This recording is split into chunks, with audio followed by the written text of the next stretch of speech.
Hello and welcome to Guild Wars Players News, the podcast where we take a look at Guild Wars game series news and talk about content on our site, Guild Wars Players. I'm Sithirth, and today we have Draculetta. Hey, everybody. And we have Atharos. Hey.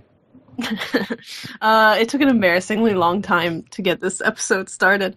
There's probably going to actually be bloopers for this episode because nobody's in the chat to appreciate the last, 15 minutes. Yeah.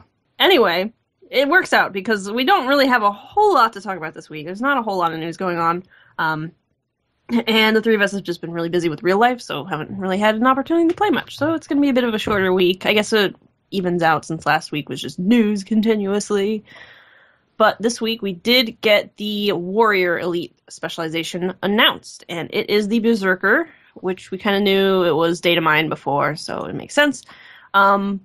But the weapon that the Berserker is going to get is the offhand torch, which is interesting. And not something we expected. One word for it, but yeah. It was an interesting choice. But I'm actually okay with it. And I'll get into why. Okay, so basically with this Berserker mode, or specialization, you get a Berserker mode. Once your adrenaline is topped out, because as you know, if you play a warrior, you have these 3 tiers of adrenaline. Once it maxes out, you can enter Berserk mode, and your adrenaline bar goes down to just 1 tier of adrenaline, and you get these primal versions of your burst skills. Basically, they're just really intense versions, and they have lower cooldowns. So, for example, the longbow primal burst skill is called Scorched Earth, and instead of firing an arcing shot that leaves a large area of fire AoE, this longbow burst attack leaves a trail of fire on the ground in a straight line. The area covered is much larger overall. However, you have to aim it much more carefully because it's just one line. And for the Mace Primal Burst skill, it's called Skull Grinder, and while the base version, like just the regular Mace Burst skill for adrenaline, disables foes, this primal version, Skull Grinder, applies conditions. So it disrupts also for a shorter duration than Skull Crack, but it also inflicts multiple conditions on your target. Now, the torch skills, obviously it's offhand, so you only get 2, basically, and you get Blazebreaker and Flames of War, which both sound pretty cool, actually. Blazebreaker, you slam your torch into the ground, create a cascade of rock and flame that travels toward your target, crippling and burning in the way.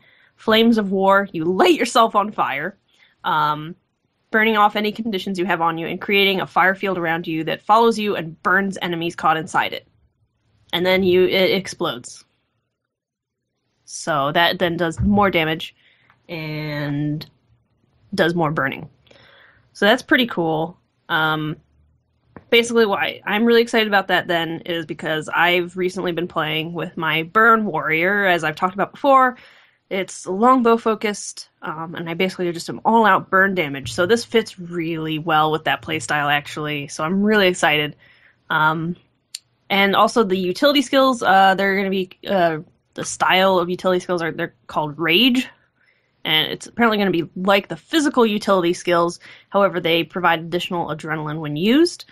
There's one really cool one that they talked about called Wild Blow, and basically it launches any foe it hits back a large distance, and it hits the foe so hard that they get knocked back, and their body becomes a projectile that can hit other enemies, knocking them back. So you're basically beating enemies with other enemies at this point, which is kind of funny. And then for the traits, basically the traits fall into 3 categories. They didn't really go into a whole lot of detail about them, but some traits will provide Berserk mode benefits, some will provide benefits for burning and condition damage, and some will add healing and stun break options. So, I mean, like, I feel like Torch doesn't really match up with the name Berserker, but as a playstyle, it sounds good, and I'm interested. And I maybe bought a torch this morning for my warrior. Maybe. So yeah, you guys don't play warriors, so I guess you guys... Not yet, at least, yeah. Yeah. But yeah, I'm excited, because yeah, my build is all focused on burn and condition damage. So another bit of news this week is that Guild Wars 2 has announced that they will be at PAX Prime, and they are going to be revealing the quote-unquote challenging group content that they've kind of been super duper vague about ever since they announced Heart of Thorns was a thing. They haven't really said anything besides there's going to be challenging group content, and it's not the Fractal revamp, and it's not any of this other stuff. So they're going to be announcing what it is. A lot of people, specifically on Reddit I've seen, have been speculating that it is going to be raids, which I say, please no. No. I don't like raids. Yeah, I'm not really the kind of person that likes playing them, and from experience, or at least past experience with other MMOs, they don't tend to be run that much. No, that's the thing. There's usually a very vocal, small minority of players who really love raids and talk about them a lot, and that's great. But majority of people, I feel like, do not participate in them. I mean, the thing is, Guild Wars 2 and Arena do things very differently with Guild Wars 2, so it could be okay. But usually raids, it takes forever to get a group together. It takes forever to go through the instance because they're usually very long, and it takes a lot of coordination with that many people. I mean, sometimes dungeons take way longer than you think because some people just don't know what's going on, and you have to teach them. Imagine that times like 10 or 15 or however big a raid could be. So I really hope it's not raids. Just make like extra challenging dungeons or something. Jumping puzzles. Group jumping puzzle. I'd be okay with that. Any thoughts on challenging group content, Drek? Yeah, I agree with you. I hope it is not raids. I don't think every MMO needs to have a quote-unquote raid or raids in them. You can do other, challenging group content without that. Right. Just look at. And I don't really think a whole rating system would even fit within Guild Wars 2 because of the way the game plays now. Even the world bosses, everybody just shows up and does them, and it seems to work fairly well. So maybe, instead of, it being a raid, it's just going to be like some uber, like world boss that maybe has like lots of ads. Maybe like another version, like a kind of like how Tequatl is. Like that takes some organization on a large scale. But take that, times it by like 50 maybe, and you really have to be organized, and I guess that could be considered a raid then, maybe. I guess, but but typically if you're going by the standard, raid definition in any other MMORPG, you would have to have like prereq quests that you would have to do, so you would be flagged for the raid. Right, or at least like have a specific group all together. Yeah, so it's like, I don't see how they can incorporate that in to GW2, and I really don't think they would want to either. So I just really kind of think it's going to be some like big world boss or something to that effect, that you will really have to be on top of your game, and it will help if you have a normal group that you play with, or at least, you play with these same people in your pickup groups or whatever all the time. And you're, well organized, and you know what to do because it's going to require that. Yeah. At least I hope that's what it is. Yeah. Yeah, I'd much rather... and then the other thing is, like, Guild Wars 2's been going along just fine without raids thus far. Right, exactly. Like, I don't see a point to it. But, we'll talk about raids if that's a thing that happens. We'll just have to wait and see for PAX Prime where they're going to announce it. Basically, it should be pretty big because they're going to have Colin Johansson announce it. So, we'll see. But, Drek, what is going on for sales this week? Well, there is not much, but they do have a new thing in the store that is called the Account Bump. There's two different versions of it. There's one that's called Account Bump, and then one that's called the Account Jumpstart. The Account Bump is 800 gems, and that will net you 5 Black Lion keys, 10 experience boosters, 15 transmutation charges, and 20 account-bound unidentified dies. Ooh. And then, yes, it could, actually. And then the other is the account jumpstart, which is 2,000 gems. That one will get you 2 bank tab expansions, 2 bag slot expansions, 10 Black Lion keys, 15 transmutation charges, and 30 account-bound unidentified dies. And these you can only buy once per account. Right. So it's kind of a cool thing. I mean, it's definitely a good deal because bank and bag slots alone are worth 2,000 gems. Yes, I think your best, if you're going to do this, I think the best deal to where you're getting the most bang for the buck is going to be the Jumpstart one that's 2,000 gems. Mm-hmm. And that's just for the bank tabs and the bank slots alone, I think, are well worth that. Then, not to mention, you have the 30 unidentified dies on top of that. Yeah, like if you get lucky and get, for example, Electric Blue, which is worth over 1,000 gold right now. Yeah. That could be amazing. And the 10 Black Lion keys, you could get lucky and get a whole bunch of ticket scraps and get a weapon skin or something, buy it, whatever, So it's definitely worth it, I'd say. It's kind of interesting that they're doing this. I'm not sure if this is just kind of them, ramping up for Heart of Thorns. That's why they're... I was thinking it might be because of the anniversary, actually, of Guild Wars 2. I didn't think about that, but that's... Yeah. I'm sure they'll probably have more maybe available soon, but as a first step kind of anniversary sale might be a good thing. So yeah, if you have like extra gems left over from getting Heart of Thorns, I would use them on this probably. So that's it for the news. Like I said, it's definitely a pretty sparse week. We also don't have a whole lot on Guild Wars Players news. I posted up a link to a analysis, though. Somebody at Academy Gaming, Velvet Blanc, wrote a very detailed analysis of the fights between Abjurd and Orange Logo during the World Tournament Series at Cologne. And is really interesting. Like, if you're just getting into PvP, it can be really helpful to kind of learn some strategies, especially like really high-level strategies and what makes one high-level team better than another, especially in these really intense fights. So I definitely recommend reading it. If you've never PvP before, maybe get in PvP a bit first, because otherwise there's some language in the analysis that you'll just be like, what is that even? But yeah, if you've PvP, you should understand it, and yeah, it's really interesting. And this week's video spotlight is called Timelines, and Tharos, can you tell us about that, please?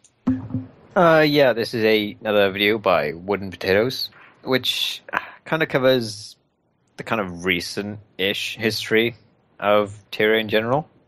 Because obviously a lot of stuff has happened in that time. Right. It's pretty easy to get kind of overwhelmed by how much stuff, especially since a lot of it is kind of not covered so much in the game, or games, as it were. Because obviously, like, only recently they put in a recap for, was it Season 1? That old video. Yeah, before that, there was, like, nothing in-game. Not really. Right. So it's just kind of nice to kind of explain some of that stuff that you might not know, and it's kind of hard to find information outside of browsing the wiki for like 3 hours. So yeah, right. It's really nice.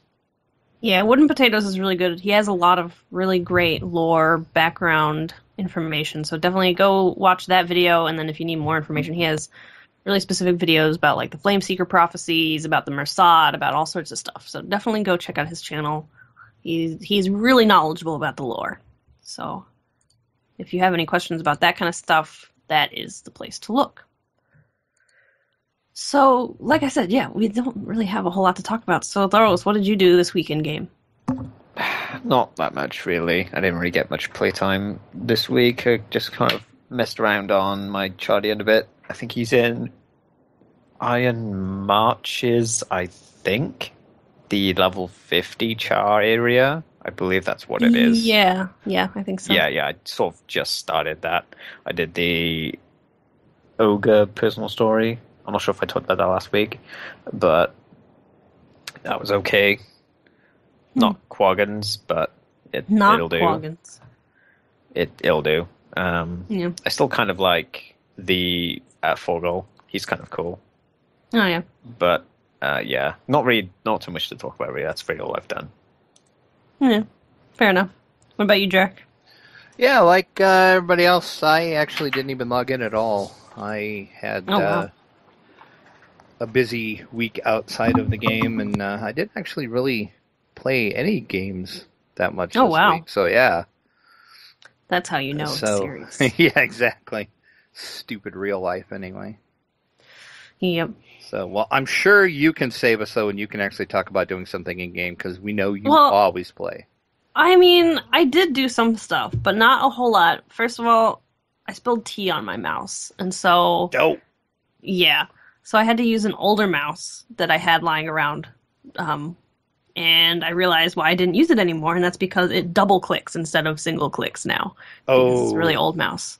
So, and it also just has really low DPI, and so I tried doing Silver Waste, and I was just going nuts. I did one PvP match, and I was just like, no. So I didn't play a whole lot. I bought some stuff on the trading post, because that's at least simple enough, and I finally got all of the tier 6 materials for Twilight. So I have everything I need for Twilight, except for Dusk, which is 1,400 gold. So that's, just a little tiny thing. That's all I need. Just this little tiny sword of doom. So yeah, that's basically all I did this week, was just buy stuff on the trading post and 2 or 3 Silver Waste runs, because every time I tried to play, it was just terrible. I did just recently, I got my husband's old Razer Mamba, though, that I'm borrowing until I can buy a new mouse. Because, yeah, RIP my old mouse. It was really nice. But now it has tea on it. Oh, well. So, yeah, it's just not been a good week for Guild Wars 2 and us. But, so for the Guild Wars 2 Academy this week, we didn't receive this email, but I saw this posted as a question on the Guild Wars 2 subreddit, and I thought it'd be a really good one for us to talk about here. Obviously, tons of people replied to it on the subreddit, so they've been answered and everything, but this is something we see people on Twitter and like our friends that start playing Guild Wars 2 ask about all the time. And basically it's like, I hear people talking about jumping puzzles. Are they the same things as when I have to get to Vistas? Because I have to do a lot of jumping to get up to Vistas. Are those jumping puzzles, or are there other jumping puzzles? Jumping people. Are there other jumping puzzles that don't show up on the map? This is something that we see people talk about all the time. Jumping puzzles and vistas are not the same thing. Sometimes jumping puzzles will have a vista at the end of them. However, jumping puzzles are a completely separate thing. You can find a whole list of them if you open up your achievements tab and go into, I think it's general. There's a jumping puzzles tab in there. Basically, most of these you have to kind of search them out, use a wiki to find them, or just kind of stumble upon them. Some of them are kind of hidden. And I think nearly all of them have a treasure chest at the end, and you'll know you finished it because you get an achievement at the end of it. And they are very different from vistas. Vistas, usually, yeah, you have to jump around to get vistas, but they are not jumping puzzles. Some of them are just walks in the park compared to jumping puzzles. Some jumping puzzles will span an entire map because they're just huge and sprawling and they take forever, as Tharos and I can attest. Yep. Yeah. It's fun. But jumping puzzles are fun. Jumping puzzles are fun. But they're not vistas. Those are definitely separate things. No. You can consider kind of jump puzzles to be vistas cranked up to 11. Right. That's a good way of putting it. Although, yeah, some vistas do involve a jumping puzzle. I know there's one in Diessa Plateau. Oh, yeah. Yeah, that I did that one recently. Yeah, there's a jumping puzzle in Diessa Plateau that has both a hero challenge and a vista at the end of it. So you do have to do that jumping puzzle to complete that map. But for the most part, jumping puzzles are totally separate from map completion. You don't actually have to do them. Like I said, with a few exceptions. But yeah, jumping puzzlers are fun. And easier if you have a Mesmer. So that honestly really is it for this week. We don't have any Patreon mentions or donations this week to talk about, but we would love your support. You can help support the Guild Wars players by going to the donation page where you can support the Players Alliance Network on Patreon. You can get rewards like getting a mention on the show or being a guest on the show. And we don't have any new iTunes reviews. You can go to iTunes and review us. That'd be super cool. And we don't have any new emails this week either. But you can contact us at... nope, that's wrong. You can contact us by emailing us at podcast@guildwarsplayers.com or sending us an ask to guildwarsplayers.tumblr.com. And we are on Tumblr. The Players Alliance Network is at Players Ally. Our site is at GW Players. I'm at Sithryth. Drax at Draculetta_72. And Athelros is at Athelros. And we're also in game, of course. You can find me at Sithryth.6741, then Draculetta.7410, and Athelros.3164. The Players Alliance Network has a whole bunch of live shows. Mondays at 8:30 p.m. Eastern is DDO Players News. Thursdays at 6:30 p.m. Eastern is this show. And Saturdays at 8:30 p.m. Eastern is Lotro Players News. You can get to all of these live shows by going to guildwarsplayers.com/live. And thank you all very, very much for listening. And this is Sithryth reminding you to look before you leap.